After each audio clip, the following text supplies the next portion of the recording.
Selamat pagi, salam sehat, tetap semangat. Bapak Ibu, orang tua murid yang saya hormati, pada pagi hari ini saya mewakili sekolah ingin menyampaikan penilaian AKM. Apa itu AKM? AKM adalah asesmen kompetensi minimum.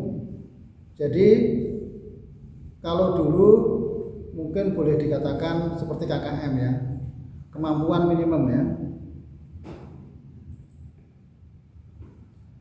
Nah, AKM merupakan penilaian kompetensi mendasar yang diperlukan oleh semua murid untuk mampu mengembangkan kapasitas diri dan berpartisipasi positif pada masyarakat,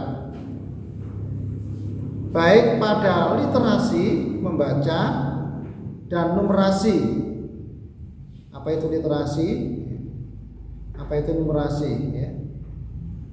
Kalau dulu orang mengatakan calistung, membaca, tulis, dan berhitung, itu hampir sama itu ya. Literasi membaca dan numerasi. Kompetensi yang dinilai mencakup keterampilan berpikir logis dan sistematis. AKM adalah program penilaian terhadap mutu setiap sekolah dan program kesetaraan pada jenjang dasar dan menengah. Mutu pendidikan dinilai berdasarkan hasil belajar murid yang mendasar, yaitu apa? Literasi, numerasi, dan karakter. Ya, membaca, menulis, berhitung, dan juga budi pekerti ya.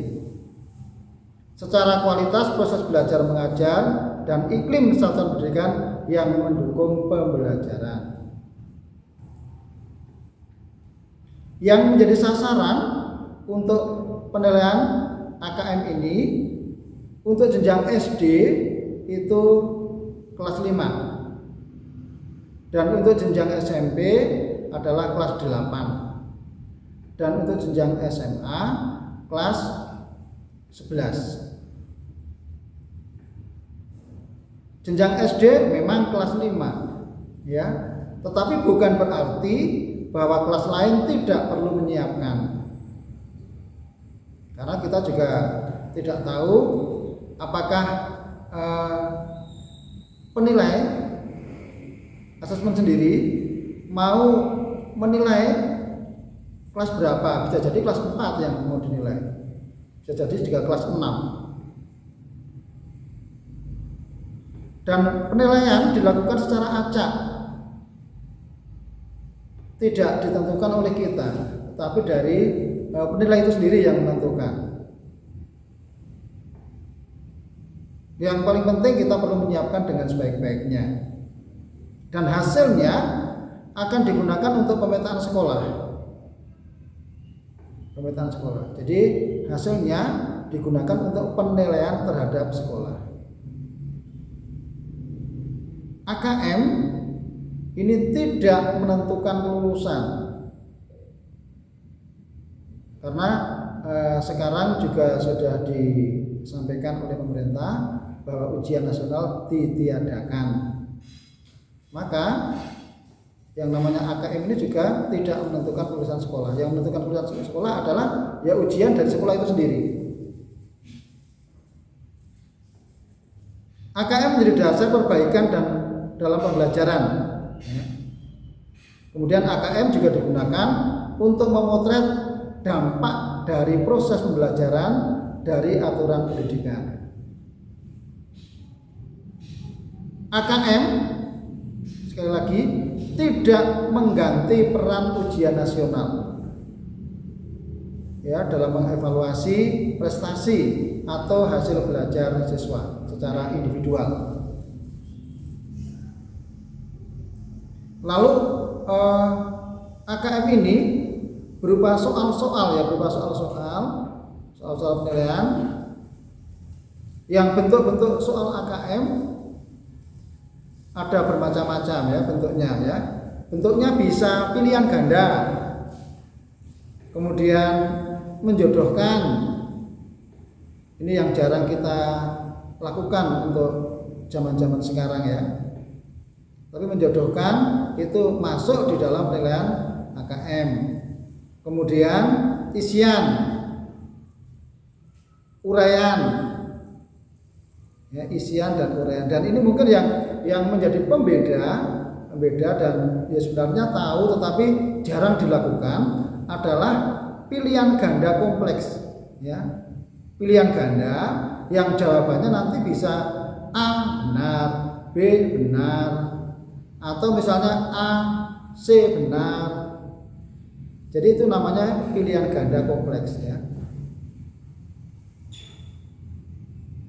Dan soal-soal AKM merupakan soal yang berjenjang. Maksudnya begini, kalau sudah bisa menyelesaikan soal tahap tertentu, nanti akan ada soal tahap berikutnya. Ya. Jadi soal-soal AKM itu berjenjang. Selesaikan dulu tahap ini, kemudian baru tahap berikutnya.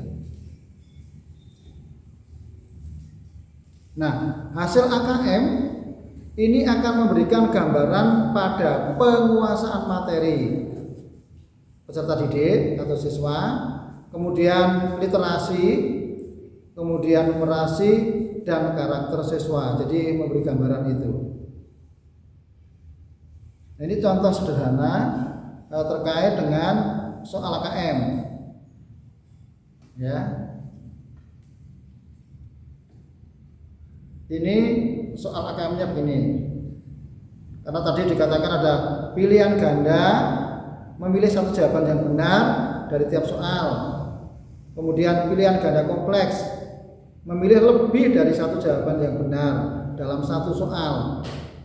Kemudian menjodohkan, menjawab dengan menarik garis dari satu titik ke titik yang lain yang merupakan pasangan pertanyaan dengan jawabannya. Kemudian isian singkat, menjawab yang bisa berupa bilangan, kata untuk menyebutkan nama benda, tempat, atau jawaban pasti lainnya. Sedangkan uraian menjawab soal berupa kalimat-kalimat untuk menjelaskan jawabannya. Nah, mari kita lihat contoh soal AKM. Ini yang terkait dengan soal numerasi ya, itu menghitung ya. Ini pemahaman konsep. Soalnya waktu dekomposisi ya. Jadi dekomposisi ya. Setiap material sampah akan mengalami penguraian. Material sampah dapat berupa sampah organik dan sampah anorganik. Waktu yang diperlukan untuk mengurai sempurna disebut sebagai waktu dekomposisi ya. Nah, waktu dekomposisi berdasarkan jenis material sampah. Kita bisa melihat pada tabel waktu dekomposisi sampah organik. Kalau kulit pisang itu bisa 6 minggu. Kalau kulit jeruk bisa 5 bulan, kemudian kantong kertas bisa 8 minggu, sisa apel bisa 2 bulan, kertas tisu bisa 5 minggu. Ya. Ini waktunya, waktu terurainya ya. Kemudian kita lihat diagram waktu dekomposisi sampah anorganik. Sampah anorganik itu bisa kita lihat di situ ada diagram batangnya. Ada plastik membutuhkan 40 tahun, 400 tahun, kemudian baja 100 tahun, kemudian kaleng aluminium 250 tahun, dan untuk kulit sintetis bisa memakan waktu, membutuhkan waktu 500 tahun.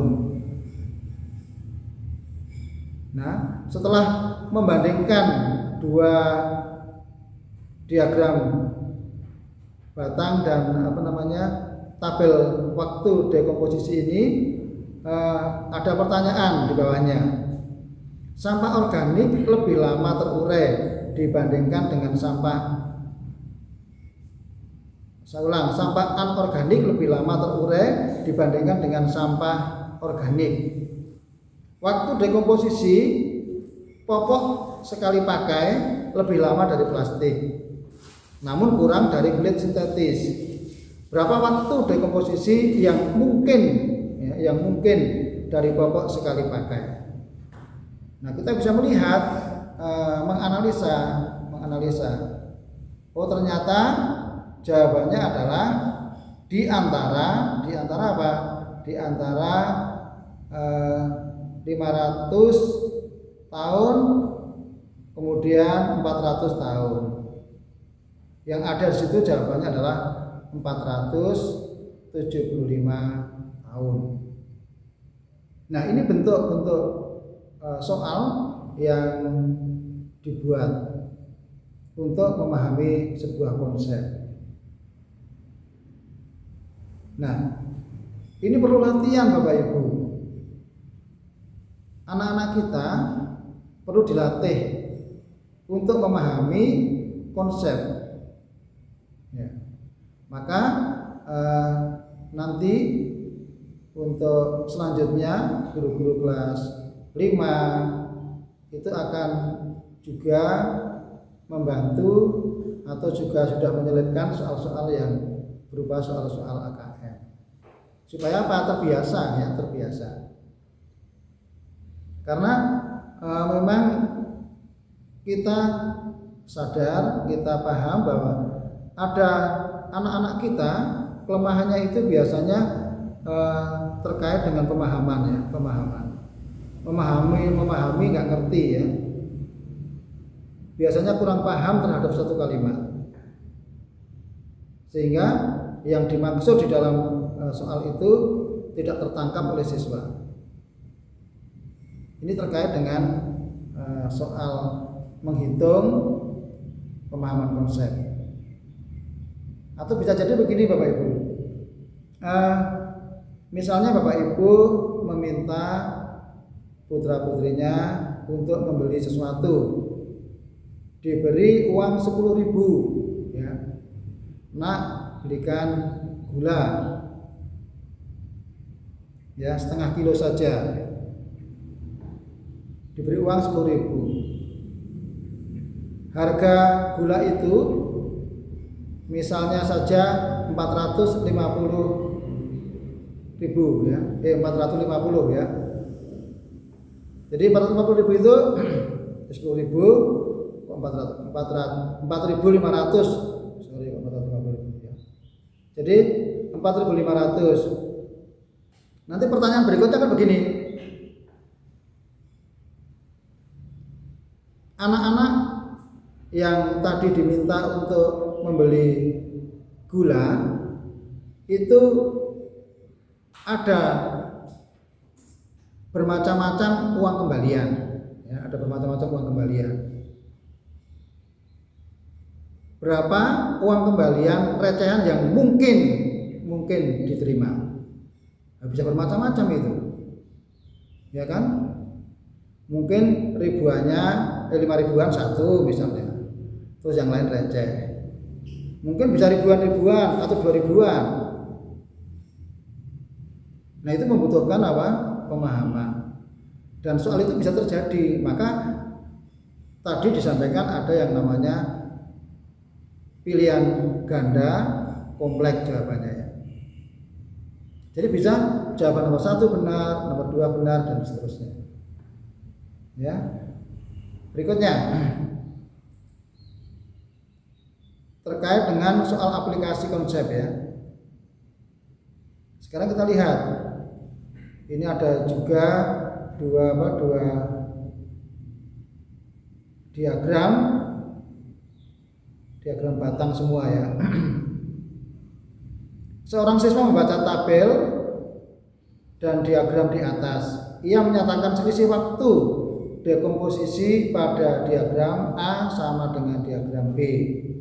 Pernyataan tersebut dikoreksi oleh gurunya. Manakah koreksi yang benar dari guru tersebut? Misalnya di sini yang nomor 1, perhatikan jenis material sampah di kedua diagram. Kemudian perhatikan satuan unit waktu dekomposisi. Kemudian perhatikan tinggi diagram batang setiap jenis material sampah. Perhatikan titik 0 dari sumbu diagram. Nah, dari keduanya ini ternyata seorang siswa yang memberikan pernyataan ini dikoreksi oleh gurunya. Nah, koreksi yang benar adalah yang B yang nomor 2 ini. Perhatikan satuan unit waktu dekomposisi. Jadi ini membutuhkan juga apa? Pemahaman, karena ini sudah soal aplikasi ya. Nah, demikian Bapak Ibu yang sedikit bisa saya sampaikan. Semoga ini memberikan gambaran bahwa yang namanya AKM ini adalah wajib dan perlu dipahami oleh kita semua, baik itu para guru maupun juga siswa, sehingga masing-masing perlu mempersiapkan diri. Tidak hanya siswa, tidak hanya guru, dan mungkin juga perlu dukungan dari orang tua. Karena diharapkan anak-anak kita ini menjadi anak-anak yang kritis, kemudian anak yang berpikir logis, cerdas, kemudian juga punya karakter yang baik. Untuk itu kami mohon dukungan kalau sekolah nanti misalnya mensikapi bagaimana mempersiapkan AKM ini, mohon Bapak Ibu mendukung untuk pembelajaran lebih lanjut, sehingga yang namanya soal-soal AKM ini nanti bisa menjadi milik anak-anak, sehingga anak-anak sudah tidak kaget lagi, anak-anak akan lebih mampu menguasai soal-soal AKM, sehingga apa? Anak-anak bisa bersaing dengan anak-anak yang lain dan bisa membawa juga nama lembaga, karena juga dari anak-anak yang dinilai itu yang terpenting juga adalah menilai lembaga. Jadi dari hasil penilaian anak-anak juga akan memberi gambaran sejauh mana lembaga itu nanti bisa dipetakan. Saya kira demikian yang bisa saya jelaskan untuk pagi hari ini. Semoga Bapak Ibu orang tua lebih memahami kalau nanti pelaksanaan AKM juga segera dilatihkan untuk anak-anak kita. Selamat pagi, Tuhan memberkati.